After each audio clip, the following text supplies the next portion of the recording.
Y bueno, ya es tiempo a propósito de todos los sentidos, hay que estar alerta porque ya viene con nosotros el doctor Héctor Ibarra Rueda, quien ya se encuentra con nosotros para hablarnos de temas de actualidad de mucha importancia. Mi estimado Héctor, muy buenos días, ¿cómo estás? Buenos días, doctor. Buenos días, Arturo, Claudia, ¿cómo están? Muy buenos días y buenos días al auditorio.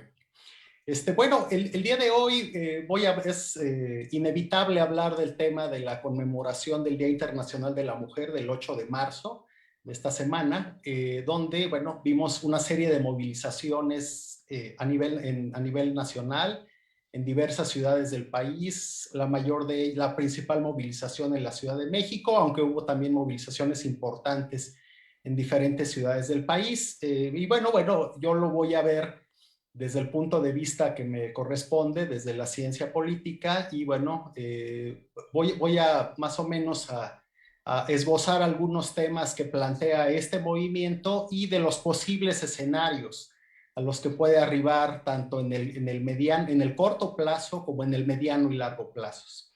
Bueno, este es un tema, es una movilización que ha venido creciendo en los últimos años, no nada más en México, sino en otros países. Y en el caso de México, aunque es un movimiento heterogéneo, donde diferentes personas, diferentes grupos participan y plantean diferentes demandas y tienen diferentes posturas, más o menos se configura una agenda relativamente clara en torno a cuáles son sus principales demandas, las cuales tienen que ver con la erradicación de la violencia de género, los temas que tienen que ver también con combatir la discriminación en el trabajo, el hostigamiento sexual, el acoso sexual, la disparidad salarial, en fin, bueno, también otorgar a nivel familiar y social, dar mayores condiciones de participación, iguales cargas de trabajo en el hogar, etcétera. Bueno, y aquí, bueno, aunque a nivel político se ha querido manifestar que hay algunos temas no resueltos, la realidad es que también hay algunos temas que siguen pendientes, sobre todo lo que tiene que ver con la paridad de género, ¿no? O sea, en el tema político, la respuesta que hemos tenido de las esferas políticas federales y estatales es de que el tema está resuelto, pero en realidad es de que no es del todo cierto. Y bueno, y aquí lo importante es ver cuál ha sido la respuesta que ha tenido las autoridades federales y estatales frente a estas demandas muy sentidas, ¿no? Particularmente en lo que tiene que ver con la violencia, donde en los últimos años hemos visto que han crecido los feminicidios y los casos de violencia contra las mujeres como violaciones y de violencia doméstica. Incluso, bueno, en esta semana la titular del Instituto de la Mujer en el estado de Morelos dijo que se vive una pandemia no nada más por el caso del coronavirus, sino también una pandemia en términos de violencia doméstica que se ha exacerbado por el confinamiento, que obliga a las parejas a estar más tiempo en casa. Bueno, en el caso de la respuesta a nivel federal, pues lo que tenemos es que para el gobierno federal no es realmente un tema. Para el gobierno federal, la postura es de que se están atendiendo las diferentes demandas y necesidades de las mujeres y que estas movilizaciones obedecen a una motivación política por desgastar a este gobierno. E incluso en este contexto les atribuyen un sesgo incluso de carácter electoral hacia las próximas elecciones, que bueno, van a ocurrir ya en menos de 3 meses. Y dicen que en todo caso, el tema de las mujeres bueno, incluso el presidente dijo que esto fue estimulado incluso por gobiernos anteriores para dejar de visibilizar otros temas más importantes como la transformación del régimen político y que en su visión el tema de las mujeres se subsume a la gran transformación que él está encabezando y dice, bueno, el tema ahí va, nosotros estamos encabezando una gran transformación y hemos hecho muchos cambios en favor de las mujeres. Por otro lado, a nivel estatal, la respuesta que hubo, bueno, hubo un informe sobre los avances que se han dado en diferentes aspectos de las mujeres Y entonces pues parece haber un gran divorcio entre la movilización y la respuesta gubernamental. Bueno, y también a nivel de medios de comunicación, lo que destacó en la cobertura de estas movilizaciones no fue la agenda de los temas que ellas plantean, sino fue la cuestión de las protestas violentas, los incidentes de violencia que se manifestaron en algunas movilizaciones fue lo que más llamó la cobertura de los medios de comunicación. Entonces estamos aquí frente a un escenario donde las mujeres, por un lado, la agenda, pues en realidad no se atiende, es decir, tenemos ahí los feminicidios, tenemos la violencia familiar, no hay avances en la regulación de hostigamiento y acoso, y por otra parte, las autoridades no responden a esto y las movilizaciones persisten, ¿no? Bueno, y aquí los escenarios que tenemos es que en el corto plazo, el primer escenario que tenemos son las elecciones que vienen en menos de 3 meses, el 6 de junio. Tenemos elecciones federales y estatales. Y aquí un punto muy interesante a considerar, en virtud de que las autoridades no están atendiendo estas demandas, sino porque dicen que ya forman parte de su proceso de transformación o están presentando avances incrementales, es decir, poco a poco. Lo que tenemos es que en el escenario electoral, el escenario de corto plazo, que es de carácter electoral, pues tenemos que el 52% del electorado lo representan las mujeres, o sea, es una porción muy importante de nuestro electorado. Y por otra parte, dentro de estas mujeres, tenemos que las mujeres menores de 40 años y que tienen estudios de nivel medio a superior, son las más vocales en estos movimientos y son las que están exigiendo mayores cambios y que estos cambios se den pronto, que no sean incrementales, que no sean de poco a poco. Entonces, estas mujeres no están satisfechas con los temas de violencia que están presentes y son las más críticas. Por dar solo un dato, el 64% de las mujeres opinan que en temas de violencia de género, el país se encuentra igual o peor que el año pasado. Entonces, es decir, tenemos ahí un segmento electoral insatisfecho. Estas mujeres menores de 40 años y con estudios de preparatoria o superiores representan el 15% del electorado, es decir, no es un electorado nada despreciable, y además son el corazón de estas movilizaciones, son las más vocales y las más exigentes y las más críticas hacia la respuesta del gobierno. Entonces, ¿qué tenemos aquí? Bueno, que esta postura abre un terreno bastante fértil para que los partidos políticos, si logran superar sus dinámicas internas, abanderen estos cambios que ellas demandan, ¿no? Cambios que tienen que ver con una mayor con una disminución de los índices de violencia, que tienen que ver con una mayor regulación en los casos de acoso y hostigamiento laboral y sexual, y que tienen que ver con mejores condiciones más equitativas de trabajo para ellas en términos de salario, ¿no? Igualdad salarial, que no existe, hay una brecha salarial importante, las mujeres que hacen el mismo trabajo que los hombres tienden a ganar menos que ellos, y también a ocupar posiciones de mayor jerarquía, de las cuales generalmente son excluidas. Entonces aquí tenemos para los partidos una beta importante, una beta interesante que podrían trabajar para presentar propuestas que los lleven a ganar el voto de este electorado. Y bueno, y también en materia política, porque en materia política, aunque tenemos paridad de género, es de que también hay un componente muy importante de simulación en esta paridad de género, porque cuando se empezaron a establecer las cuotas de género, en un principio se generó este modelo de las Juanitas, donde el político interesado en ocupar el cargo ponía a una mujer como titular de la fórmula y él iba como suplente, de tal forma Luego hacer el cambio. exacto, que cuando llegaba ella al cargo, ella renunciaba para que el hombre subiera, ¿no? Después la regulación se hizo más sofisticada y dijo, no, no, no, si la fórmula debe estar compuesta por puras mujeres, ¿no? O sea, para que no se dé este fenómeno de que la titular renuncie y suba un hombre, si va una mujer, tiene que subir una mujer.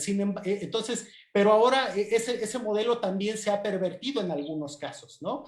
Porque tenemos que, sí, efectivamente, ahora tenemos fórmulas de mujeres, pero esas fórmulas de mujeres en algunos casos no obedecen a que sean mujeres que tengan méritos políticos propios, sino obedecen a que son cónyuges o hijas de un político poderoso que no puede ocupar el cargo por razones de género. Entonces dice, no, pues como no puedo ir yo, que vaya mi esposa, ¿no? Entonces pasamos de un modelo de tener Juanitas de entrada por salida a tener Juanitas de tiempo completo. Entonces eso es una simulación en términos de la paridad de género, donde lo que busca el objetivo, el espíritu que debe animar esta reforma es una mayor participación de mujeres, pero por méritos propios.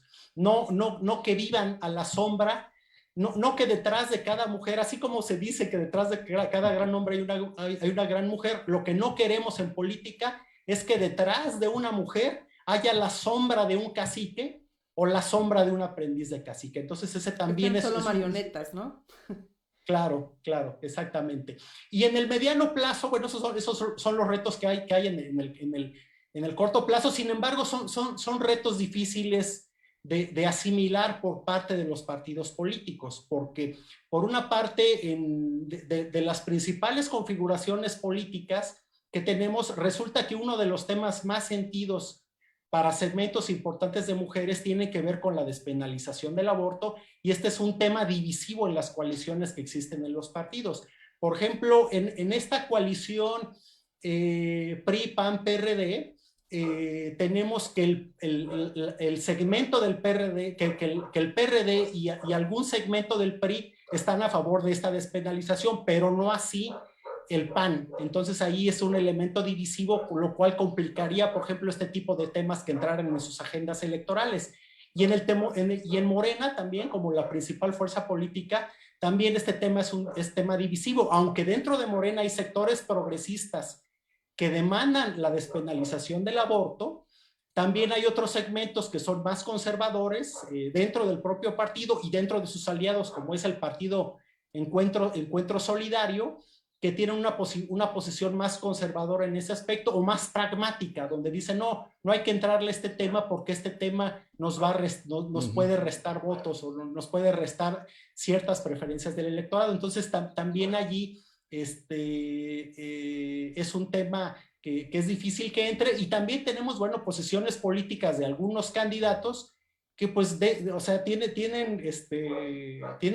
claros rasgos misóginos, ¿no? Que también el electorado pues, tendrá que evaluar en estas elecciones. Por ejemplo, yo apenas vi un tuit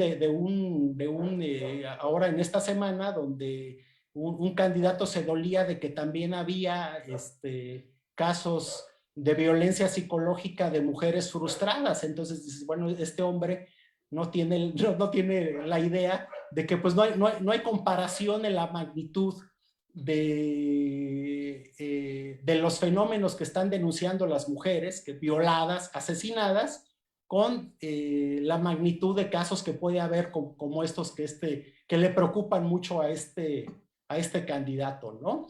Eso sería en el corto plazo. Tenemos ahí una ventana de posibilidades a observar hacia estas elecciones. Y luego en el mediano y largo plazo, otros escenarios bastante importantes es en qué va a devenir esta lucha social feminista en México. Si va a devenir en la consolidación de esta movilización como un movimiento social, donde van a definir una agenda, donde van a asumir una identidad más homogénea, van a tener una mayor claridad en su configuración, en su identidad, en sus formas de acción y en su forma de dirigirse al Estado, o bien esto se va a reducir a una manifestación de protestas esporádicas, ¿no? Lo cual pues obviamente favorece al status quo, es decir, al estado actual de las cosas, donde no va a haber cambios o va a haber retrocesos, ¿no? Y bueno, claro, y eso finalmente es lo que conviene o es la postura que les conviene a las autoridades federales y estatales. Decir, miren, cada año, ¿no? Decir, mire, pues ya es el Día Internacional de la Mujer, hay una serie de movilizaciones, hay que comprenderlas, ¿no? Tienen motivaciones políticas, están infiltradas, no es un movimiento autónomo, y pues simplemente dejémoslas que se expresen. Es un movimiento de catarsis, es un movimiento, es un desahogo que ellas van a tener. Entonces, pues bueno, que haya el movimiento, que llame la atención la cobertura de la violencia, y los temas de la agenda que promueven las mujeres, pues sigan quedando ahí pendientes. Sí, esto vuelve pues a preguntar lo que, a raíz de lo que tú acabas de mencionar, de el 8 de marzo, bueno, ya incluso ya está anotado dentro de los eventos anuales, que, por ejemplo, ya sabemos que el 14 de febrero hay que regalarle rosas a tales personas, el 30 de abril regalar pelotas a los niños, y el 8 de marzo hay que dejar que se manifiesten. Así lo pueden decir, pero tiene dos connotaciones, como bien lo señalas, la electoral y la de políticas públicas. Fíjate que durante el foro de la semana pasada, donde muy amablemente nos cediste tu espacio para que se llevara a cabo este foro de el liderazgo de las mujeres, Héctor, que te agradecemos mucho, se mencionó esto que tú estás diciendo, el 52% de la lista nominal son mujeres, y dijo una de ellas, si votáramos las mujeres, todas las mujeres, que podríamos definir la elección. Y luego la otra cuestión, esto es en términos electorales, la otra, de que si hay una política pública diferente hacia las mujeres, pero una política pública donde participen los gobiernos municipal, estatal y federal y las mujeres, por supuesto. Sí, claro, sí, ese es el tema. El tema para a nivel gubernamental, federal y estatal es ver cómo encauzar estos temas, ¿no? ¿Qué tipo de tratamiento se les puede dar? Y eso obviamente obliga a decisiones y obliga a acciones en temas muy concretos, como la atención de esta crisis que estamos viendo de feminicidios, donde han venido a la alza. Concretamente, ¿qué se va a hacer? ¿No? O sea, no se trata de dar un discurso y decir, híjole, ¿cómo hemos avanzado? ¿No? Bueno, pues, los datos están ahí, ¿no? Hay más muertes y hay más casos de agresión. Entonces, eso obliga a tomar mayores acciones. En el caso, por ejemplo, de Morelos esta semana, que fue el informe de la directora del Instituto de la Mujer, bueno, pues, pues no estuvo presente el fiscal de justicia del estado. Entonces dices, bueno, es una autoridad central en la Claro. investigación y en el seguimiento de estos temas, y no está presente en este foro. Entonces, bueno, ¿cómo se va a tocar ahí? A nivel legislativo, bueno, tiene también que haber una serie de reformas que tienen que ver con pues, Pero déjame decirte que sí. en el Congreso del Estado habían invitado a la presidenta del Instituto de las Mujeres, a la arquitecta Flor Desiree León Hernández, para que estuviera presente en el Pleno del Congreso, y después le cancelaron la invitación. Claro, exacto, porque esa es la idea, ¿no? No, ahí se meten otros temas de intereses políticos particulares que al final del día hacen que la agenda de las mujeres pues se subordine a ese tipo de intereses de coyuntura. Entonces, pues sí, en el mediano y largo plazo tenemos esto. Si esto se va a consolidar como un movimiento, eh, constante, permanente, que eso es lo que caracteriza un movimiento social, que sea que hay una presencia constante, que hay una agenda concreta, una identidad, etcétera, o si esto va a quedar como la manifestación de protestas esporádicas, ¿no? Particularmente cada año como una Ujú. cuestión más de ritual. Apenas yo conversaba con algunas amigas al respecto y me decían, bueno, tú desde la ciencia política, ¿cómo ves que vaya a evolucionar esta lucha social? Yo lo que les decía, les digo, pues espérense a que sea larga y a que sea dura, porque las luchas sociales así son. En Estados Unidos, la lucha de la igualdad racial tiene más de 2 siglos y medio.